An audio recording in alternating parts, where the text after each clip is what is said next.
The Anabar Plateau, an ancient little-known mountainous country. This is a lost world far in the north of central Siberia. Audiences may already know a few things about the incredible Putaran Plateau. However, few people know the Anabar Plateau, which is located next to it. From the north is the tundra, from the south is the boundless taiga or boreal forest, from the west is the Putaran Plateau. This territory is part of the Thymir district of the Krasnoyarsk territory and Yukatia. Some of the most mysterious areas of Russia's north and its Arctic lands. Lands of ancient radioactive cauldrons, tales of ancient aliens, ancient iron fish lurking in the waters, and ubiquitous UFOs hovering over frozen territories for millennia. But the two plateaus, they're special in their own ways. The Anabar Plateau is absolutely an ideal wilderness. Here, the clean air of the early morning flows into the body with coolness. There are not so many places left on Earth that are completely untouched by human activity. There are no roads, no people, or settlements for hundreds of kilometers. Here, in the undivided and boundless silence of the surrounding space, you can hear how the blood pulsates through the vessels and how thoughts fly through your head. The Anabar Plateau is called an open-air museum of the geological history of the Earth. It has stones, water and sparse vegetation, deer, wolves, hares, whitefish, grilling diamond, peregrine falcons and gulls. Perhaps this is all that can be found on a short trip to the Anabar Plateau, not counting the most beautiful views, except for the unexplained phenomena.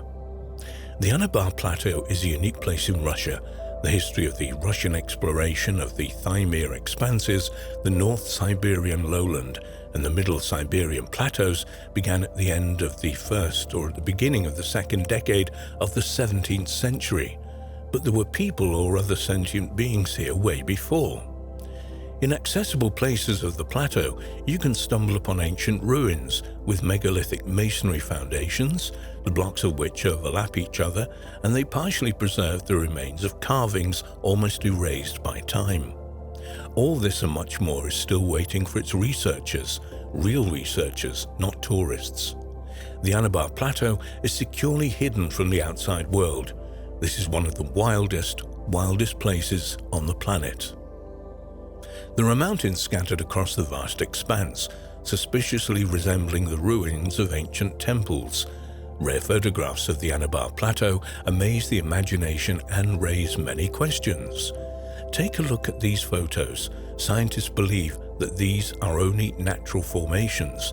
However, most of it looks like a destroyed and scorched city with the remains of buildings.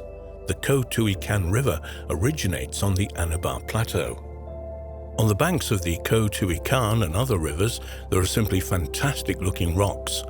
On the plateau, the mountain surfaces have a mostly smooth landscape. There are no severe, sharp elevations.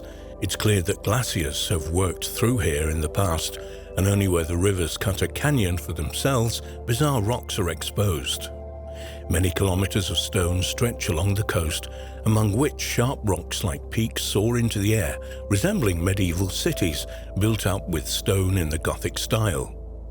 Of course, according to the official scientific theory, these bizarre columns of the ancient Acropolis are the result of the work of water, the frost, sun, wind, and so on. As well as everywhere else, however, there's always at the adamant party line. Scientists are forbidden to think about ancient civilizations, but no one will forbid everyone else. People can think for themselves. In general, there are accounts that there were a certain number of previous civilizations on our planet before our civilization came to be. For example, the Tibetan Lamas believe that ours is the 23rd civilization in a row.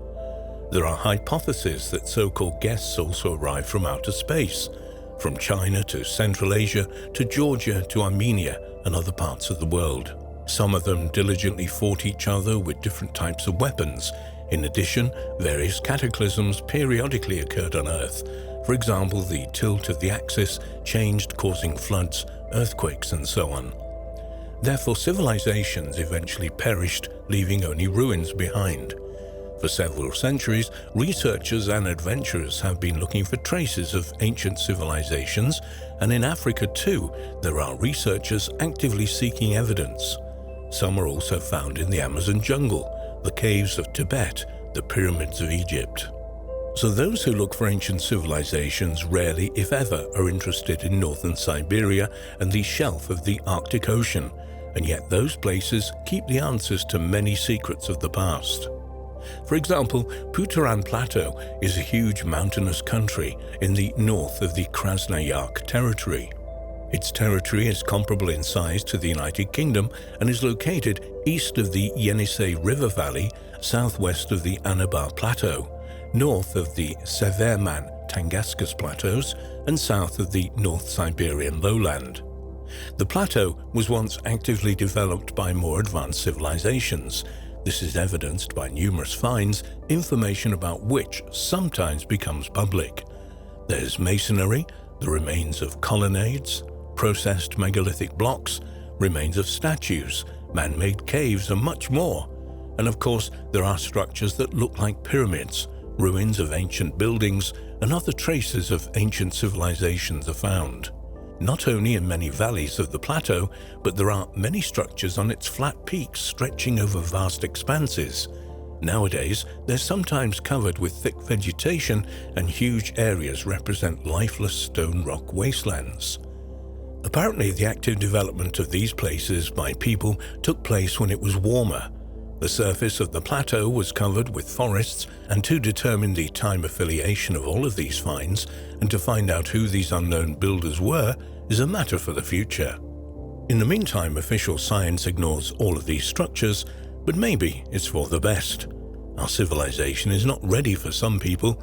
That's their opinion, to gain access to the secrets of ancient peoples, and therefore they should remain so until the right time comes.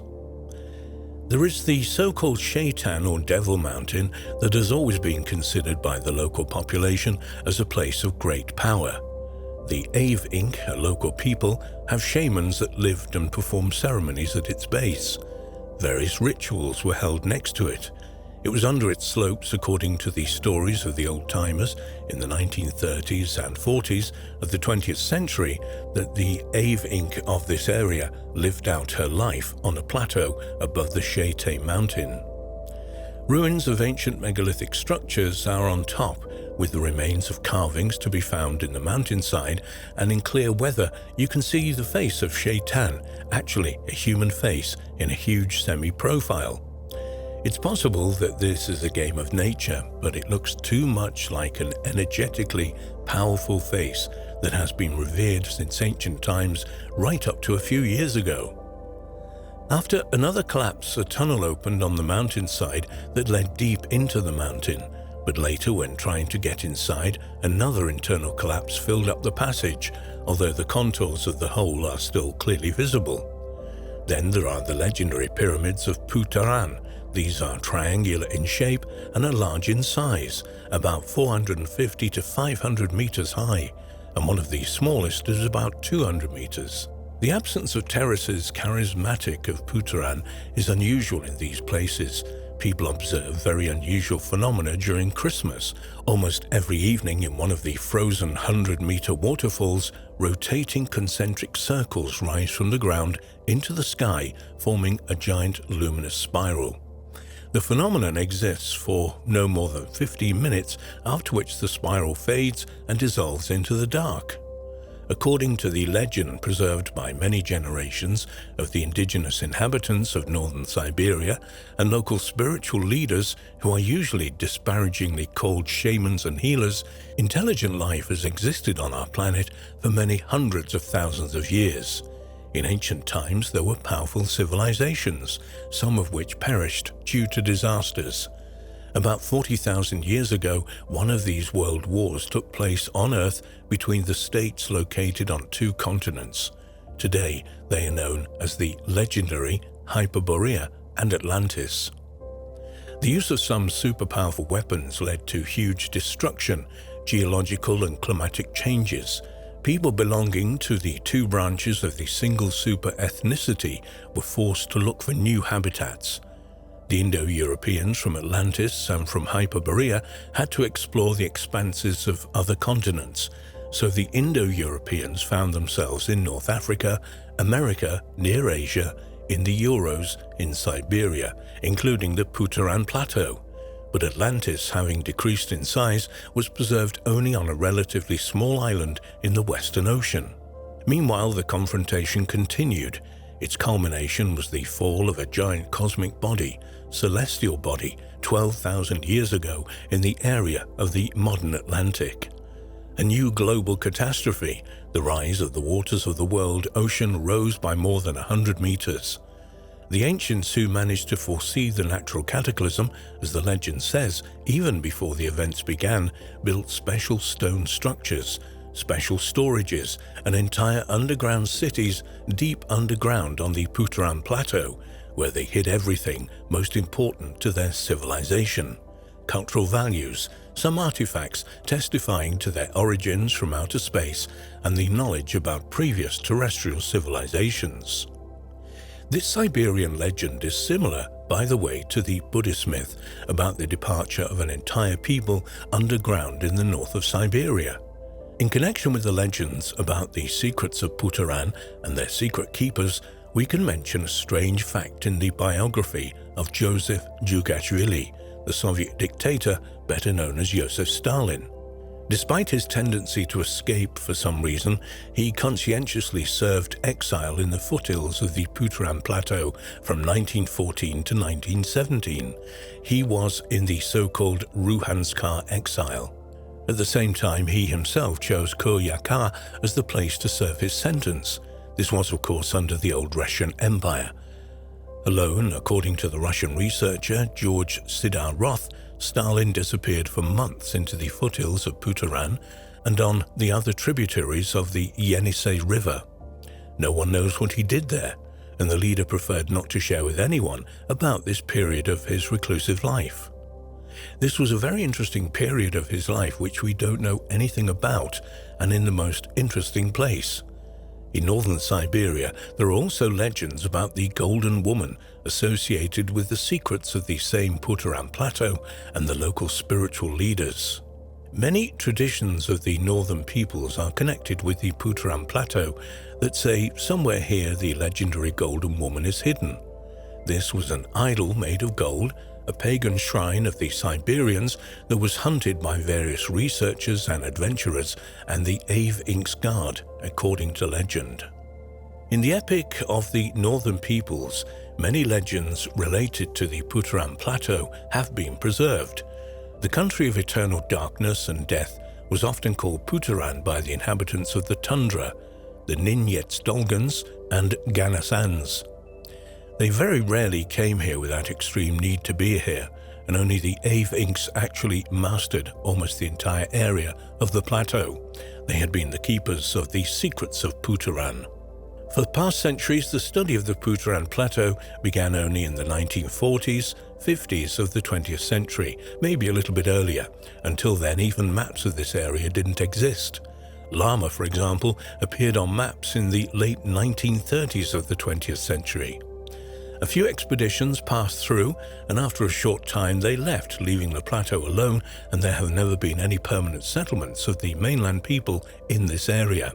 By the way, Russian ufologists consider Puturan as a kind of Mecca.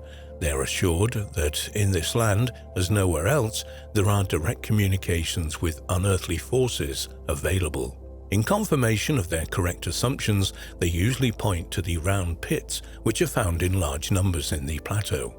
They can be found on the banks of the river, and the locals say there are places where nothing grows, where there are no traces of animals, very bad places, and they bypass such anomalies they do not travel there.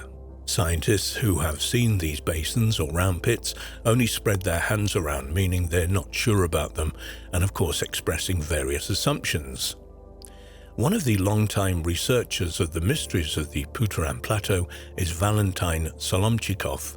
He's a Russian science candidate of physical and mathematical sciences, an expert in ufology and anomalous phenomena. During one of his expeditions to the plateau, he met with an unusual phenomenon, and here is his report. Our equipment cannot be kept in a tent. Diesel is always rumbling nearby to power the equipment. We look out of our trailer only when the devices begin to show all sorts of devilry. Suddenly there's an aurora or a borealis, or even rarer, red haze outside. The scientist recalls the circumstances of his unexpected contact with the unknown. I did not expect to see anything interesting when the equipment went haywire. I got out of my house, which sadly stood on a deserted Siberian plateau 40 kilometers from the only nearest human habitation, a weather station. It was already dark. A misty haze began to rise from a small lowland. The breeze carried the fog in my direction, and soon the red beacon that I lit and the mast of the wind generator was no longer visible from the air. I returned to the house for a flare gun, and I found that the recorder was doing something strange. It had some interference, and when I got out again, I saw an unusual sight in the approaching fog wall. A chain of dull red spheres, one after another, emerging from the fog and then disappearing into it. It was as if the spheres were on some huge invisible disc, because this strange dance did not think to stop, and several dozen spheres had already passed or floated before my eyes.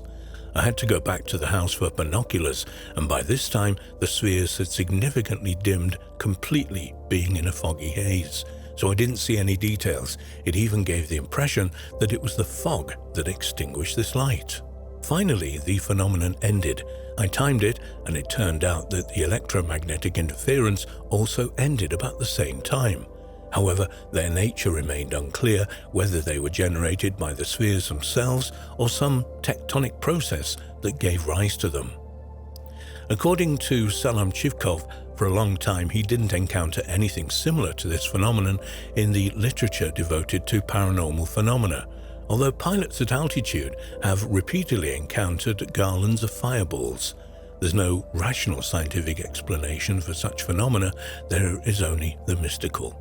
For example, witnesses in another Russian area claim that they sometimes saw a glowing human figure next to the spheres, and Kostroma children were once brought home by such a fireball or a sphere, unanimously claimed that they were led out of the forest by a glowing woman with a burning lamp. Alas, none of the adults saw this woman, but it's well known that young children often see ghosts, apparitions, and phantoms of dead people. There is no other explanation for the behavior of the luminous spheres. As yet, according to Solomchikov, however, the UFO garlands have been sighted in Kazakhstan, as well as strange spheres reported not far from the Khahatanga in 1970s, but that's not far from these two plateaus. Any attempt to land on the way on the Anabar Plateau is only by helicopter. Geologists who come here to study rocks created a geochronological scale of rocks of 5 billion years, from the Cryptozoic to the Cenozoic era. The age of the rocks allows us to study the geographical history of the Earth. Geologically, the Anabar Plateau is unique. The Anabar Shield, which geographically coincides with the Anabar Plateau, is built by the so-called Precambrian rocks. Here, some of the most geologically ancient rocks come to the surface, Proterozoic and Archean having the age of 1.6 to 2 billion years old respectively. From 3 to 5 billion years, the history of the formation of these rocks is described by geologists as follows. For millions of years, the Siberian platform drifted from the southern hemisphere of the Earth to its current position in the northern hemisphere. A warm ocean splashed over it for a long time, in which sea sediments of different geological eras or epochs accumulated. As a result of the rise of the ocean floor, the most ancient sedimentary rocks appeared on the surface precisely in the area of the Anabar Plateau. The Kotukan River has cut its valley in these rocks for millions of years and created one of the most majestic landscapes on Earth. The river has exposed geological layers to which you can read the history of the Earth and, like a time machine, get access to billions of years in the past. There are giant craters in the Russian north, just like those all over the Earth, caused by either falling meteorites or from nuclear bombs from the past that we don't know anything about. On the Anabar Plateau near the Popigai River, there's the Popigai crater with a diameter of 100 kilometers. Of course, it's impossible to see the crater even from a helicopter, but the bottom of the crater is 200 meters below the surrounding area. The edges are eroded, and geologists suggest that about 35 million years ago, a celestial body about 6 to 8 kilometers in diameter crashed there. The industrial diamonds left behind as a result of the powerful impact were a state secret in the USSR and modern Russia. In the 1970s and 1990s of the 20th century, quite a lot of tourist groups were brought to the Puturam Plateau every year. There were many hunting and fishing places for them to seek, but due to the constant increase in tariffs for helicopters, the only transport available to the vast majority of the plateau, the flow of tourists has sharply decreased. Fishing points have been abandoned, and a huge part of the plateau has become completely deserted. Many valleys have not been visited by people for centuries. The Puturam Plateau is one of the very few completely underdeveloped and almost deserted places on our planet, and the plateau is indeed a difficult place to reach.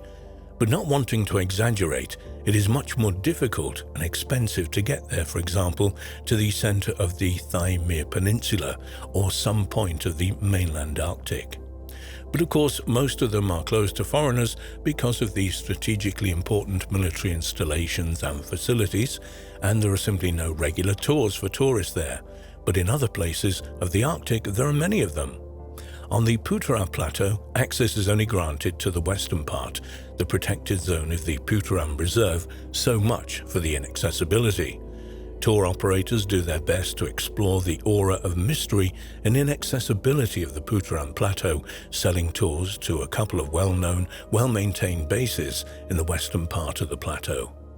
The remoteness from civilization, the pristine nature of the plateau, and some marketing do the job, and they bring tourists. There are a huge number of waterfalls on the plateau. The most interesting ones are located deep inside the reserve and are accessible to comfort lovers only by helicopter. This dramatically reduces the anthropogenic load or human impact on the area. Fortunately, the Puturam Reserve occupies a significant part of the Puturam Plateau.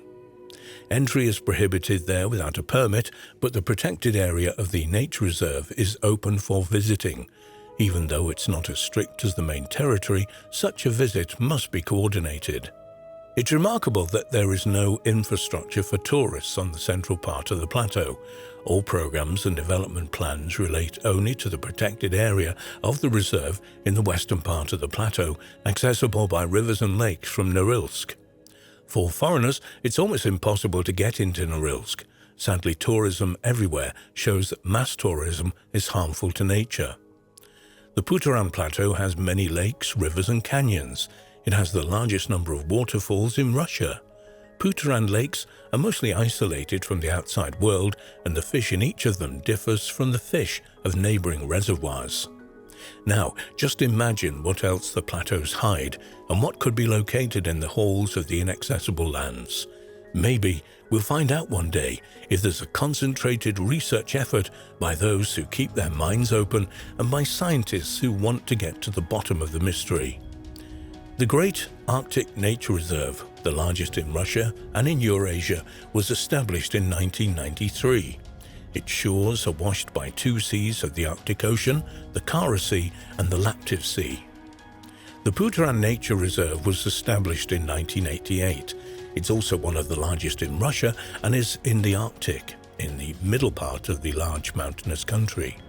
The fabulous Puturam Plateau was by the time a nature reserve, whose entire territory was in the zone of continuous permafrost, became established in 1979. Those are very interesting areas and part of Russian history, of course. But before there was Russia, or even a hint of Russia, hundreds of thousands of years ago, maybe more, there were definitely civilizations in the north of the country, of which supporting research identifies areas in the Urals and also strange artifacts.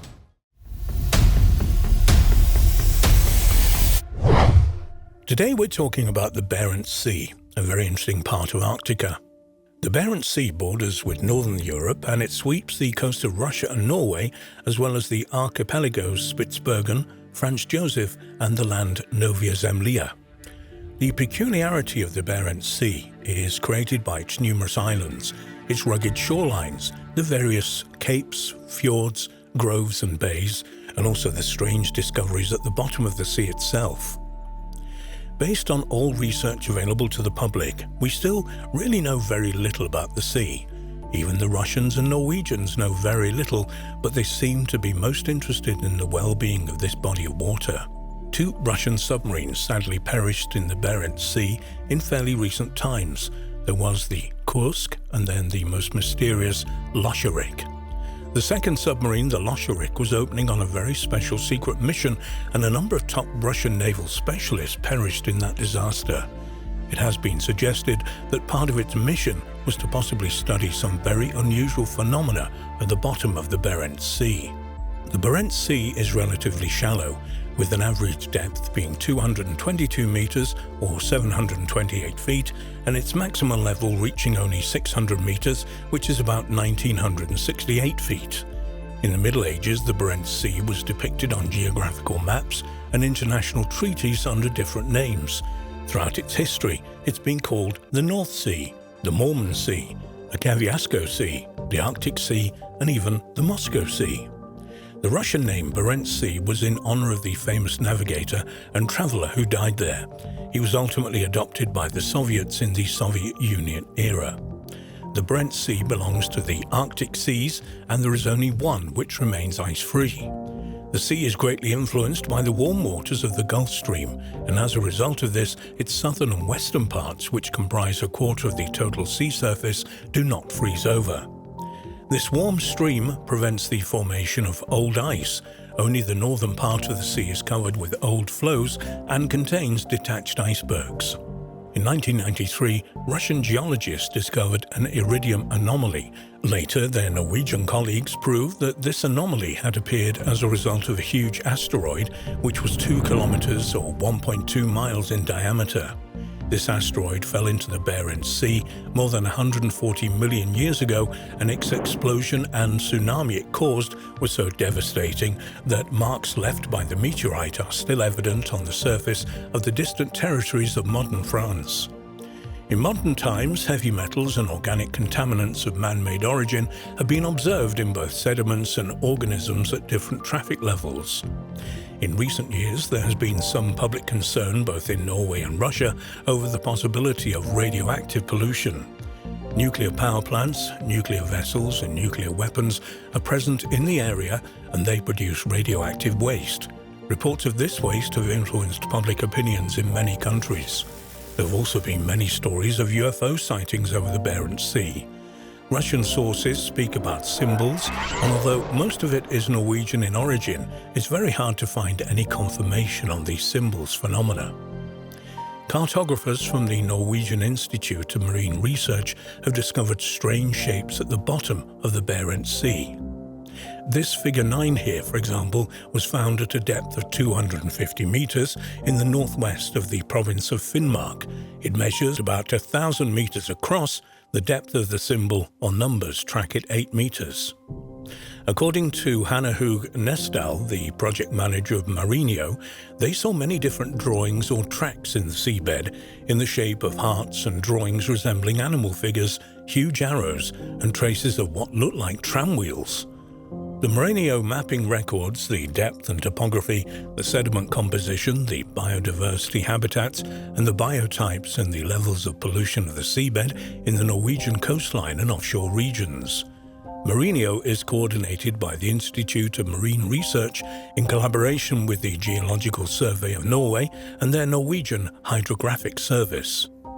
The first hypothesis of these researchers about the appearance of these strange symbols was that they were thought that they were traces of trawls from fishing vessels, but it was quickly discarded as trawlers do not at all particularly leave traces visible to the radar on the bottom of the sea, and they cannot be compared with what is there in size. So they came to the conclusion that these numerous lines were left by icebergs, many of which on the lower underwater parts may have had pointed edges or even a single point. Theoretically, they would be capable of leaving such a trace. However, in addition to the indented lines, there are also convex or raised lines, as you can see in one of the photos. These raised areas are more than 170 meters wide and 6 meters high, and it's not yet clear what kind of icebergs could have left them. Apparently at the bottom of the Barents Sea, you can see that there are more of these impressive footprints visible on the Google Earth maps. The length of these lines is about 800 kilometers, and they are 1 to 2 kilometers wide. We don't have the answer as to who or what left them. The Barents Sea is located within the continental shoal, but unlike other similar seas, most of it has a depth of 300 to 400 meters, an average depth of 220 meters, and a maximum of 600 meters. The story of giant underwater craters found at the bottom of the Barents Sea will possibly help solve the mystery of the Bermuda Triangle, according to some scientists. The Norwegian Arctic University reports that the objects found down there are located off the coast of Norway at about a 45-meter depth. These giant craters reach 800 meters. Geologists believe that these craters were formed as a result of large gas bursts. In their opinion, the release of methane provokes powerful underwater explosions called undex. These explosions melt ice and underground deposits, creating gas which bursts violently to the surface.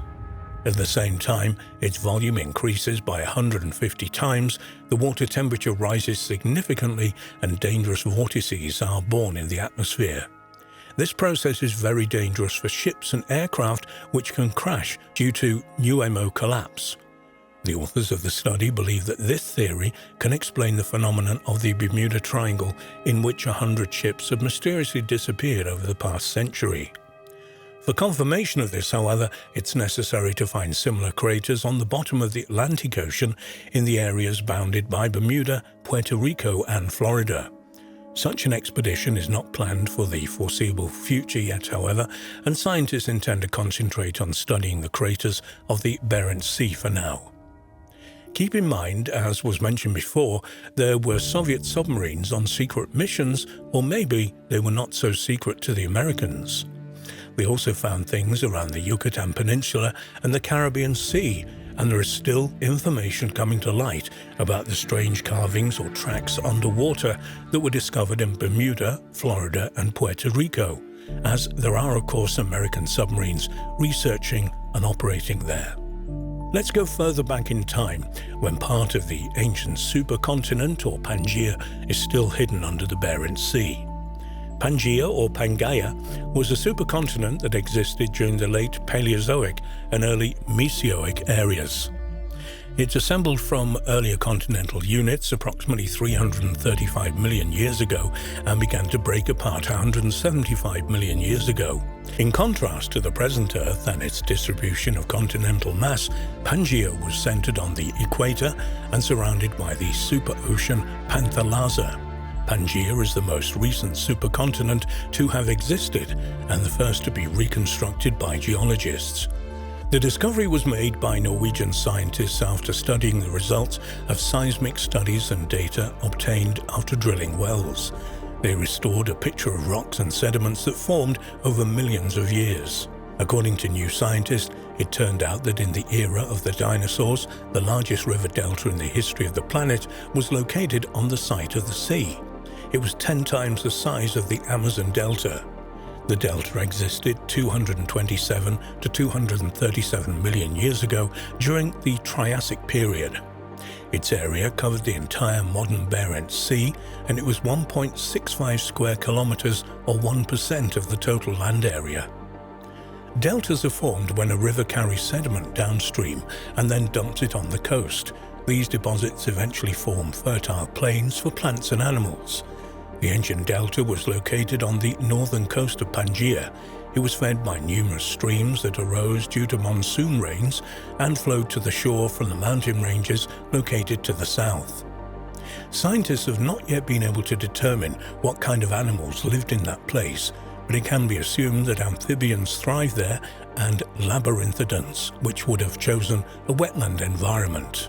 Vegetation included many ferns and sparse coniferous trees, and the coastal waters were inhabited by pelycosaurs and ichthyosaurs. Most of the rest of Pangaea was much less hospitable, as the area of the equator there were dry and hot deserts, so the delta would have been almost the only cradle of life. It has been steadily expanding for 2 to 5 million years. It can be concluded that the sea level remained relatively stable. This corresponds to the early theory that in the Triassic period there was a stable greenhouse climate with no ice caps at the poles. Earlier, it was reported that traces of the ancient supercontinent were found under the waters of the Indian Ocean. There is a huge importance in relation to the Arctic for Russia. You hear a lot in the news about Russia becoming more militarized, and of course the West is looking to restrain it, or vice versa. During Soviet times, there were very unusual fortifications created or built, as if in some kind of preparation for something big. It's speculated that Russia's wealth will grow exponentially, not only in Siberia, but also in the Arctic.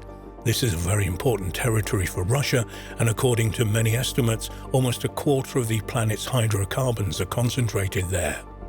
This assumption is corroborated by the fact that there used to be warm seas, tropical greenery, and moist forest, because without this, there's no coal, oil, or gas. Also, the legends of Hyperborea and Arctida are well-founded according to a number of researchers, and on ancient maps, Greenland, Svalbard, Franz Josef Land, and Novaya Zemlya formed an arc. Inside this was the location of the current Barents Sea. It was probably still warm at the time. Maybe an ancient civilization existed in those mysterious lands, and the remaining evidence of these civilizations are the caves, mines, stones, shrines, and pyramids. Rumors of possible conflict between the United States and Russia seem to be overblown according to some researchers, and they believe that the challenge presented to these countries by numerous UFOs, USOs, and other possible phenomena in the cold water of the Arctic seas should certainly be more of a priority.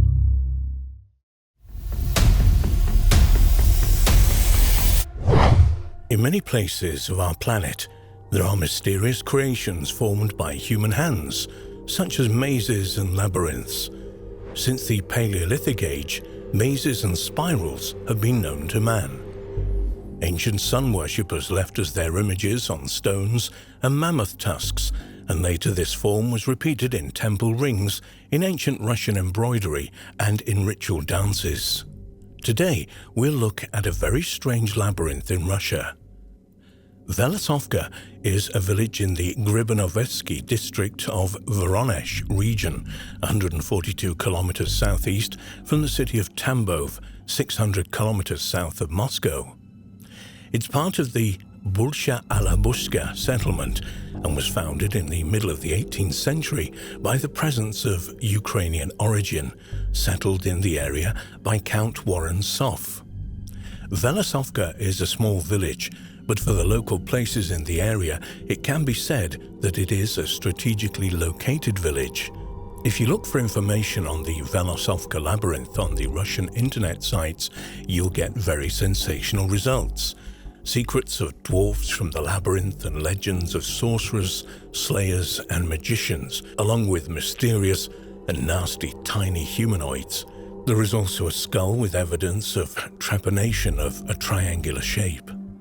Trepanation refers to an ancient surgical intervention in which a hole is drilled or scraped into the human skull. There are also stories about dangerous Soviet archaeologists waiting at the excavations and reluctant locals who warned against disturbing local mounds. There were breakdowns of equipment and the decapitated head of a horse that was left at the camp of some of the archaeologists. Some of them finally fled the area in fear, but others died under mysterious circumstances. Also added to the mix was the story of the Soviet military pilot who was shot over Mongolia in August of 1945. The pilot was actually from the same general area as the Velasovka labyrinth. He survived, but was imprisoned by humanoid creatures no taller than 45 centimeters. When he finally escaped back to the world as we know it, X-rays were taken of the pilot that showed he had a triangular aperture in his skull, the same shape as the skull discovered in the Velasovka labyrinth. Well, such internet tales are basically hoaxes, fake stories surrounding a very unusual discovery made by Soviet archaeologists, and the research continued for some years. It's not just to create money for the Russian tabloids when stories like that are published. According to the archaeologists, these stories come from malicious intent, with the objective being to obfuscate the find and maybe to keep away any curious members of the population. Unfortunately for Russia, the area had been and still is being targeted by the so-called outlaw archaeologists. These chornyik archaeologists, as they're referred to in Russian, raided the mounds or kurgan, stole the contents, and later sold them to private collectors. Understandably, there's a question about the lost expedition of the Nikolai Proharov and Irina Piskarova, if they ever existed, or more precisely, what if some group that were interested in the labyrinth for whatever reasons acted under their own names? It seems there are never easy cases from Russia, but it's possible that this was a complicated hoax to steer genuine archaeologists and others away. So let us look closely at the Velosovka discoveries and mysteries. One of the people who helped to reveal the facts was researcher of historical sciences, associate professor of the Department of Russian History of Voronezh State Pedagogical University, Valery Beryzutsky. He wrote articles about the discovery back in 1991 in the Soviet archaeological magazine, issue number 3. Then after the hoax became disseminated in a local newspaper, he also published an article and was interviewed by a major Russian newspaper. Looking at other sources, it was unveiled that it was Beryzutsky who organized and participated in the excavation of mounds near the village of Velovska from 1985 to 1996, along with students of the archaeological expedition of the Pedagogical University. An underground labyrinth was discovered by Voronezh archaeologists in the 1980s. The findings of the Voronezh researchers in the barrows or molds or kurgans near Velovska are really unique. So far, the first excavations in 1985 revealed evidence of the Bronze Age from the 3rd to 2nd millennia BC. On one of the Velovska mounds, they encountered an ancient ritual belonging to the tribes who lived in the Bronze Age. The structures of the graves of the creators were tightly clogged up with clay, and as usual it was sheer chance that helped them discover these structures and explore them. At the bottom of the grave pit, there were indeed the skeletons of buried people. Other amazing finds were also made there: a flute which was made from the tubular bones of a large bird, intricately decorated clay vessels, and bone ornaments. About 20 mounds were studied. Unique data was obtained about the Bronze Age, nomads of the Roman Empire, Sarmat, and the nomads of the Golden Horde era of the 13th and 14th century when the Mongols invaded Europe. In 1988, during the excavation of one of the mounds, the archaeologists found a large grave site measuring somewhere around 8 by 8 meters. The find promised something out of the ordinary. In addition to the find, scattered throughout the embankment were fragments of Crimean amphoria and traces of wakes for the deceased. As a result, the remains of a complex underground structure were found. In its center was a large square-shaped pit, obviously once designed to install a wooden or stone pillar. Was it for an idol? Several small human bones lay on the floor of the pit, and the shape and structure of the pit resembled a yurt with its domed ceiling. Leading off the pit were numerous narrow, winding passageways which led together to form a labyrinth. Some of the passages were underground and some were open, but the center of the building could only be accessed on all fours. In the passages they found fragments of ancient dishes, Crimean amphora and jugs. There were also sheep bones and several skulls of horses and front limbs.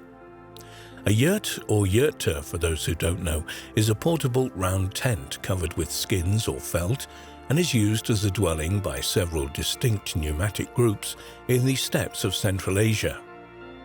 The structure consists of an angled assembly, or latticework of wood or bamboo for walls, the ribs of a door frame, poles, rafters, and a crown wheel compression ring, possibly steam band. One of the horse skulls contained iron rods with pitchings, metal rods inserted into holes for better horse control possibly. The horse-bit shanks allowed the researchers to establish the time of the creation of the labyrinth, which was from the 8th to the 9th century AD. This is the time period of the domination of the tribes of the Hazar Khaganath or Khagani. Is it possible that the Iranians, Bulgarians, Hazars themselves, or smaller nomadic Turkic groups created the mysterious structure? Or was it created by some other tribe now forgotten? The findings of the archaeologists allowed them to come to this conclusion. In the center of the labyrinth there was evidence of ceremonial actions, the ritual sacrifice of horses, sheep and human beings. After the rites were performed, the creators of the labyrinth completely covered it with earth. The labyrinth is unique. There are no similar ones in Europe or Asia. Russian archaeologist Split-Nuov and Vinyikov suggested that the Velosovka labyrinth may have been the place of initiation into adult age by members of society. They possibly used the labyrinth to initiate the young men and women of the community into adulthood. Judging the findings there, the priests performed various rituals, including sacrifices, although human remnants may have been brought there for other purposes. Tangled passages, according to archaeologists, served for the ritual of initiation into the introduction of a human being to the pagan religion, a kind of trial for young men or women, if you will. The subject, who would have been in complete darkness, had to find his or way to the center of the labyrinth, where the priest would have conducted the rite of initiation. So it looks like the Velosovka labyrinth has nothing to do with dwarves or inhabitants of Atlantis, but it carries a lot of mysteries concerning the rites that were performed there. To summarize, nothing has really been excavated officially since 1996. The outlaw archaeologists had worked in the area and, of course, appropriated artifacts.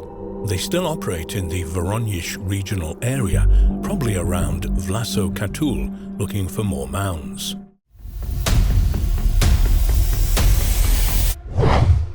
Back in the 1990s, information surfaced about paranormal phenomena around Lake Baikal, and in particular those of former military Soviet officer Mikhail Steinberg about underwater humanoids sighted by Soviet frogmen in the lake. This was not a lone account. Further investigation turned up other research of strange tall humanoids found in other parts of the Russian Empire and then the USSR.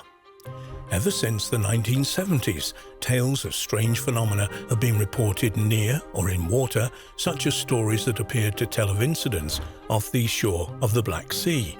Later confirmation of these events were published in a book by the late Mikhail Demediko, who was the Chinese interpreter for top Soviet military officials and was later a popular writer and researcher. Lake Baikal is a very interesting place. It possesses a local nickname, the Pearl of Siberia, and is also referred to by many as the Baikal Sea. That's important, and it's the largest freshwater lake in the world. By volume, it contains about 23% of the world's fresh water. It's also the most transparent and clearest water in the world. Its depth is about 5,387 feet, or 1,642 meters, which makes it the world's deepest lake, and it's the 7th largest lake by its surface area. Despite its great depth, Baikal Lake is well mixed and is well oxygenated. It is also the world's oldest lake, about 25 to 30 million years old, and some recent research suggests in about a few million years from now, it will become its own ocean. The majestic lake is surrounded by high mountains and is situated in a rift valley, where the Earth's crust is slowly pulling apart. The rift is active and widens about 2 centimeters or 0.8 of an inch every year. The fault zone is also active with hot springs, and earthquakes happen about 2,000 times a year. The lake is fed by 6 main rivers: the Upper Angara River, the Turka River, the Sama River, the Salminga River, and the Barguzin River, and also the Snars Nia River, including many other rivers totaling 330 flowing rivers, and is drained to a single outlet in the Angara River. Of course, we have ancient stories about tunnels that connect this lake with other parts of the world.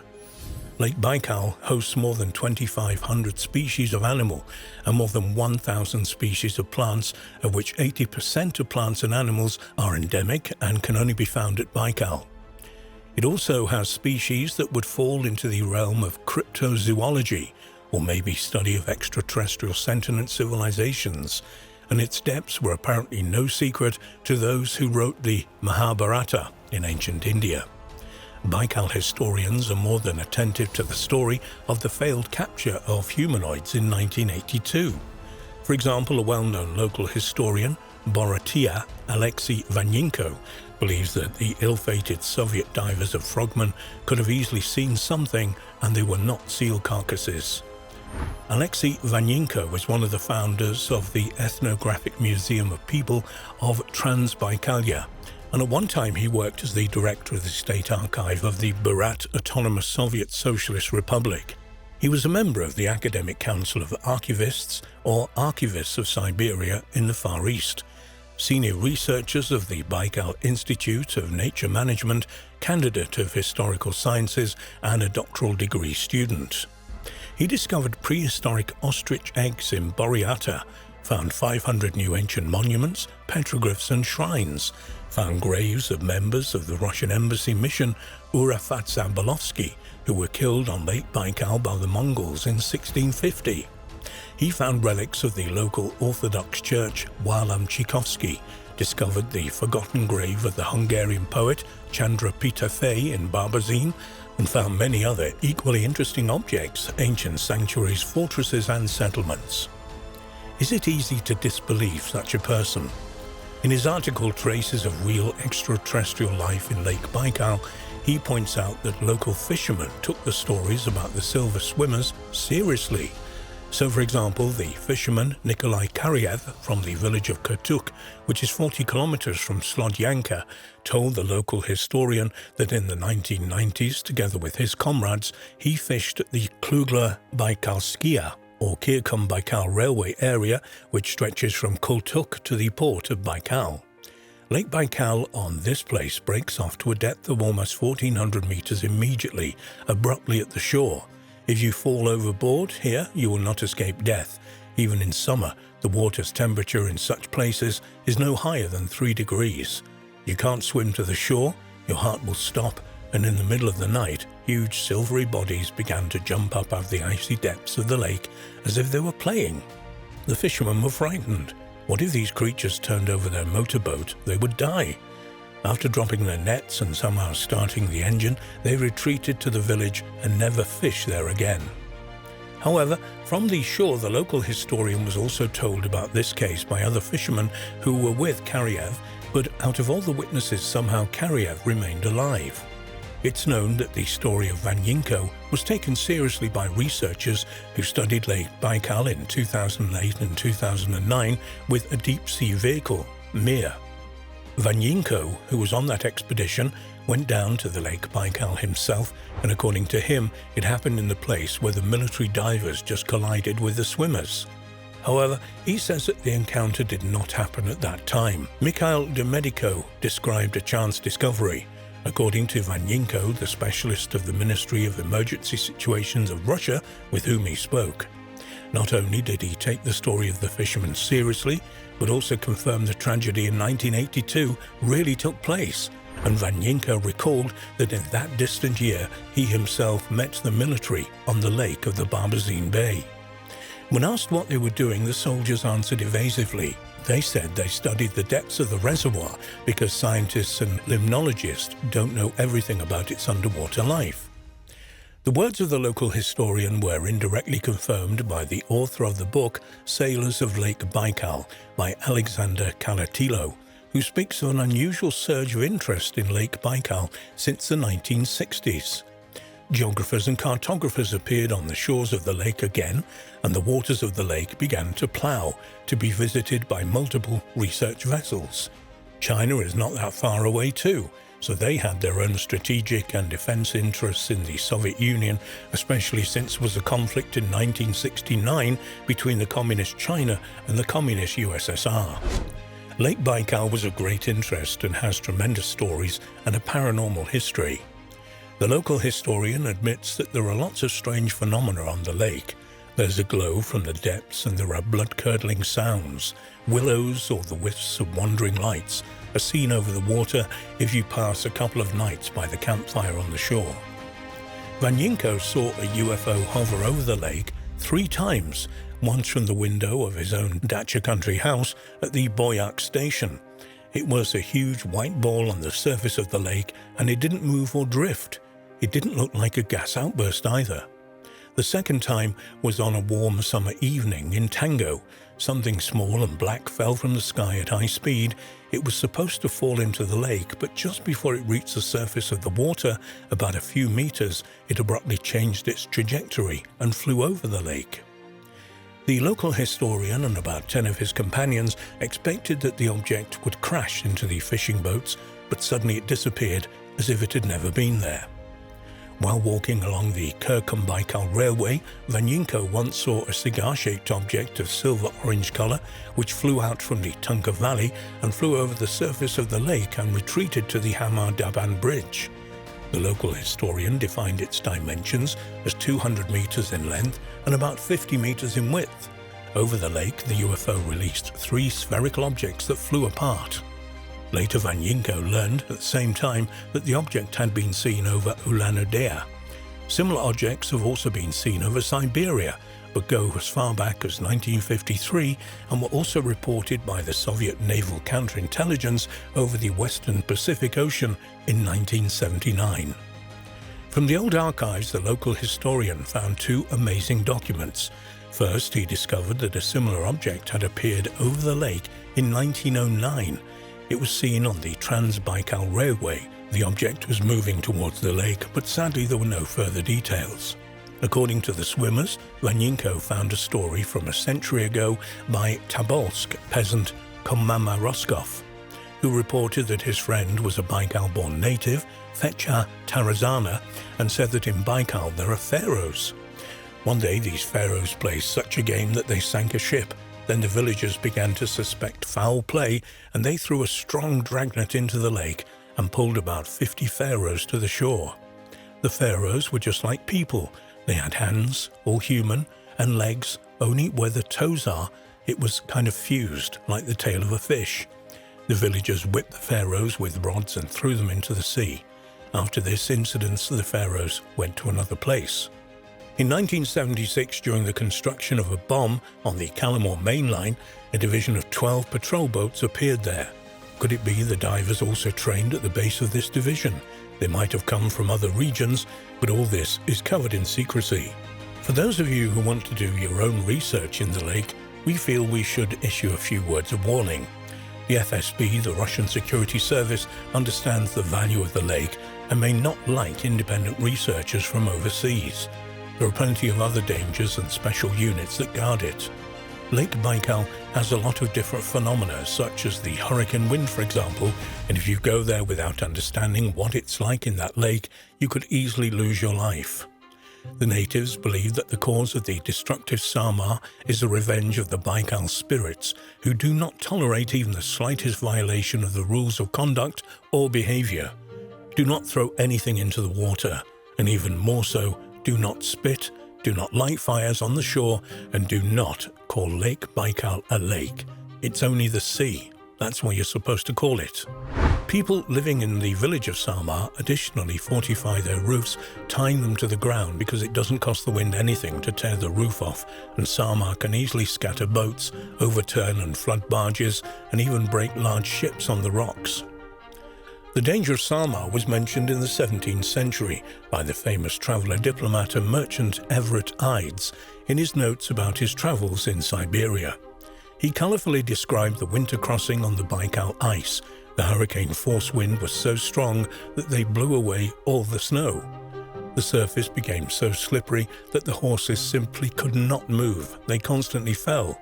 It's no coincidence that old-timers shoed horses and oxen with special spikes that could help them stay on the ice. According to Ides, a terrible tragedy can end with a crossing on unshod horses. The horses fall and the wind blows them along with the sledge into the nearest sagebush. It's impossible to keep them in order, so it's not to be lost. There's only one thing left, which is to leave everything and watch the horse, the ledge and the luggage go under the water. Every year, dozens of people disappear on that lake, and search expeditions do not give any results. Once a group of researchers ventured to the bottom of Shara Noor, and they found out that the lake is connected to Lake Baikal by a network of underground tunnels in which snakes can hide. Fishermen confirm the scientists' guesses. They often hear sounds similar to groans and growls from the depth of the waters. Be very careful. There are here areas of Russia that are fascinating, but either you have to know the local people or you have to make sure that the government does not prevent you from going where you're not supposed to. By all means, visit the lake as a tourist. Don't spoil it as some tourists have been doing. And of course, we hope that it doesn't become contaminated by chemicals, as some irresponsible enterprises have been doing. But don't get involved into research if you don't know what you're doing. There was a brief news item in the local Baikal publication in 2018 which shows the military importance of the area. It read, "The Baikal Search and Rescue Squad at the base in the Irkutsk region there are exercises of diving specialists and doctors. During the training, they had to pass an examination of the Central Diving Commission for admission and work as intended. The training camp brought together diving specialists and doctors from the Russian federal detachments, subjects and invited guests from various organizations, suppliers of diving equipment, scientific organizations, and developers of diving equipment and specialists from Birakia."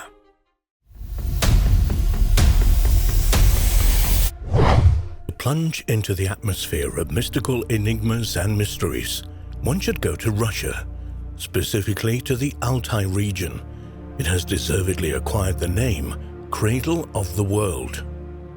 The place from where humanity began its journey is there, in the heart of the Altai Mountains, where the borders of Russia, Kazakhstan, China, and Mongolia meet.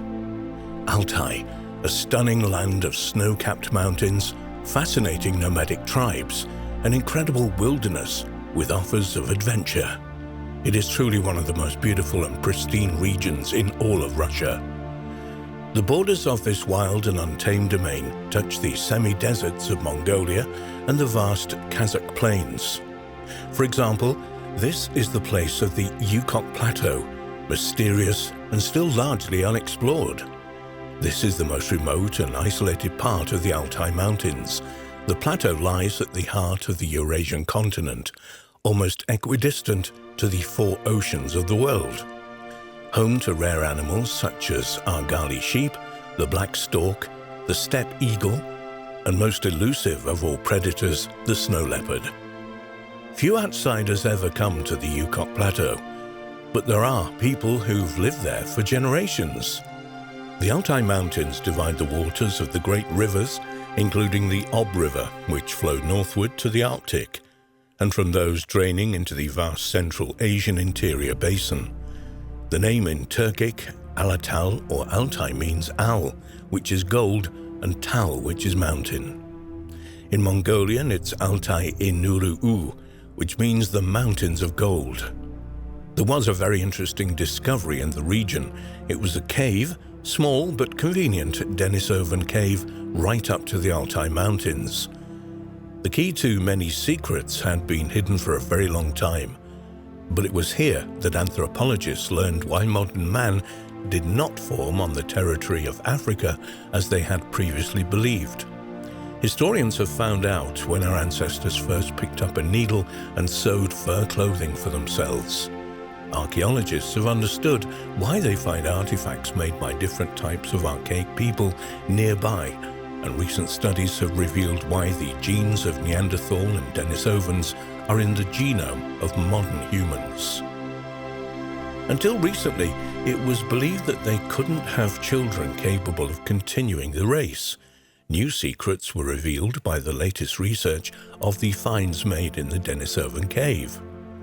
The first archaeological excavations in the cave above the Anhui River began in the 1980s, and almost immediately it became clear that there were many discoveries waiting, as countless generations of people had lived in comfortable and safe caves in the middle of the Altai Mountains for many millennia, and the powerful sedimentary rock deposits have perfectly preserved the traces of their lives.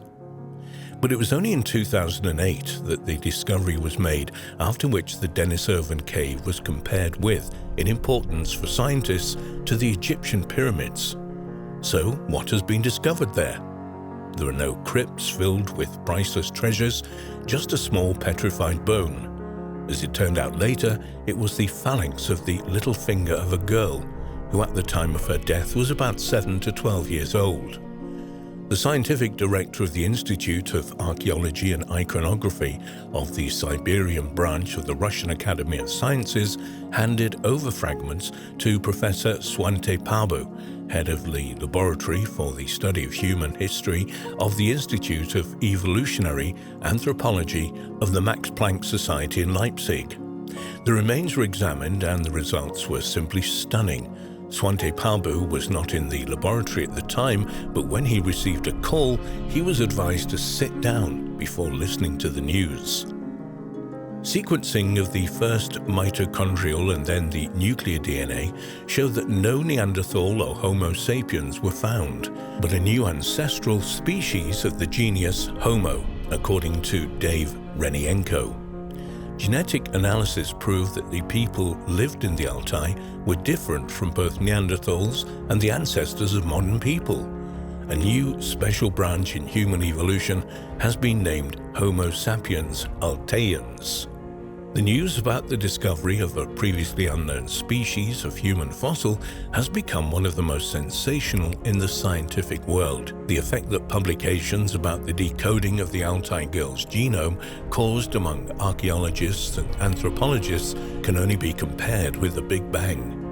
For example, a science magazine ranked the discovery in Altai as the second most important after the discovery of the Higgs boson. Why did the tiny bone from the Denisovan cave attract the attention of the entire scientific community? The fact is that it turned over the existing idea of the evolution of a modern type of man. Everything turned out to be much more complicated than previously thought. The discovery in the Altai has refuted the theory that modern man was formed on a single territory and then spread all over the planet. There were at least 3 focal points from where the Adamic populations of Homo sapiens, and geographically they were removed from each other. The scientist Devanyenko came to a conclusion, and many of his colleagues followed him. The theory proposed by the academians from Siberia was called a polycentric concept of human formation. Scientists had to admit that there were at least 3 and possibly 4 autonomous global centers for the formation of Paleolithic cultures in Africa, Eurasia, and Southeast Asia. Each of them played a role in the formation of both the physical appearance of modern man and his material culture. Soon the Denisovan cave presented another mystery. In the same cultural layers where the remains of the Denisovans had been found, the bones of Neanderthals, the representatives of the so-called Altai population, were also discovered. So it's logical to assume the different types of ancient people who were noticeably different from each other genetically lived for a long time on the same territory and possibly shared the same caves. Now, scientists have to find out who first came to the banks of the Anhui River and how long did Denisovans and Neanderthals coexist side by side. To do this, it was necessary to date the remains found, but it wasn't easy to do so. In the following years, it was possible to find the remains of 3 more representatives of the Denisovans, 1 woman and 2 men, but tiny bones and teeth were found in layers that were subsequently mixed with each other. It was extremely problematic to determine the age of the remains from neighboring rocks. The initial dating gave a very wide range, from 170 to 50,000 years ago. Scientists had to look for a new method. Only by the beginning of 2019, an international team of researchers managed to cope with the task. Scientists have studied microcrystals of potassium feldspar found together with tools and human remains from the Denisovan cave. This sedimentary mineral changes under the influence of sunlight, which allows you to determine exactly when it was last on the surface. For optical studies, almost 300,000 individual crystals were collected from more than 100 sites of the cave. and then the age of each of them was established. A comparison of the result of optical and radiocarbon dating of rocks and remains allowed scientists to fairly accurately determine the age of all the cultural layers and therefore the finds that were made in them. As it turned out, the Denisovans settled in the Altai much earlier than the Neanderthals and had lived there for more than 200,000 years. The oldest of the tools found, which they had used, was made at least 287,000 years ago. Neanderthals became neighbors of the Denisovans much later. They lived in the Denisovan cave between 193,000 and 97,000 years ago, and the first inhabitants of the cave remained in the Altai even after the newcomers had left. The youngest of the Denisovan remains found are more than 50,000 years old. The youngest was a girl whose remains gave rise to the study of the historic of this kind of archaic people. In the scientific community, she's often called Woman X. Recently, another international team of scientists conducted an independent study and received almost the same dates as their colleagues. The approximate period of life of Woman X was determined as 76.2 to 51.6 thousand years ago. Now, scientists are trying to establish the age of the new most valuable find. In 2016, there were no tiny bones or teeth found in the Denisovan cave, but they did find a whole piece of the skull of a Denisovan, 2 fragments of the left parietal bone that were connected to each other. In March of 2019, paleoanthropologists from the University of Toronto in Canada studied these samples, and after the analysis of mitochondrial DNA, they proved that the fragments were part of the skull of another Denisovan. Nevertheless, the Canadian scientists are glad that researchers have not just got bones or teeth, but the first confirmed fragment of the skull of a Denisovan man. Perhaps someday it'll be possible to restore the appearance of the Denisovan it belonged to. We're always greedy and want more, according to the Canadian scientists. They do not intend to give up. They're sure they'll find a way to solve the problem. It's increasingly important to date each of the Altai finds because so far it's not been possible to find the remains of this type of people anywhere else in the world except the Denisovan cave. After the finds in the Altai, it forced science to reconsider the idea of the evolution of modern man. No one expected the Denisovan cave could present an even more sensational surprise. However, it did manage to surprise everyone again. In 2016, a tiny fragment of the fossilized remains of another girl was discovered there. It is so small that it's difficult to determine its exact place in the skeleton. However, it was possible to extract enough bone material from the find for DNA analysis. Genome sequencing was again performed in the laboratory of Swante Babo, and again the results were so sensational that some of the best paleogenetic experts in the world did not believe themselves at first. Scientists carefully checked everything again. They made sure that the samples were received cleanly. Such versions as mixing of the materials in the laboratory's analytical equipment and even the consequence of cannibalism was excluded. The scientists had to admit that the error was indeed excluded. The girl whose remains were found in the Altai was more than 13 years old at the time of her death. As recent studies have shown, she lived in the Denisovan cave from the period from 118,000 to 79,000 years ago. But most importantly, the teenage girl turned out to be a descendant from a mixed marriage, which was previously considered either impossible at all or unproductive. Her father was a Denisovan man, and her mother was a woman from among the Altai Neanderthals. Moreover, the girl's parents were also not purebred representatives of their species. So her father, who was a Denisovan, had at least one Neanderthal ancestor, but genetically, hybridization with these species had occurred from about 300 to 600 generations before his own birth. If we assume the length of the generational change in the Paleolithic time was about 25 years, then the crossbreeding of the ancestors of the girl's father would have happened about 7,500 to 10,000 years before the birth. The traces of previous crossbreeding were preserved in the genetic material of the Neanderthal mother. At the same time, the girl's maternal ancestors came to the Altai relatively recently, about 20,000 years before her birth. Genetic analysis has proved their kinship with the Neanderthal inhabitants of the Vindija cave in Croatia. Before that, no traces of a group of Neanderthals, who were relatively recent immigrants from Europe, were found in the Altai. The decoding of the genome of the teenage girl from the Denisovan cave proved that she was a hybrid of a Denisovan and a Neanderthal in the fourth generation, with 1.2% of the girl's DNA fragments corresponding to that of a modern person, 38.6% to Neanderthal, and 43.3% to Denisovan. It's too far-fetched to assume that the remains of the only descendant of a mixed marriage between a Denisovan and a Neanderthal fall into the hands of the scientists by chance, so we have to believe in another hypothesis. Populations of human subspecies did not just live at the same time, they met and mixed, and the fact that these scientists were able to find the first direct descendant of two extinct species suggests that such unions were quite common. It's known that the descendants of different species are not capable of further reproduction if they're sterile, for example. If you were to cross a mare and a donkey, then the mule offspring would not be able to continue their kind. Previously, scientists assumed that the different types of archaic people could not have a common offspring that would be capable of reproduction.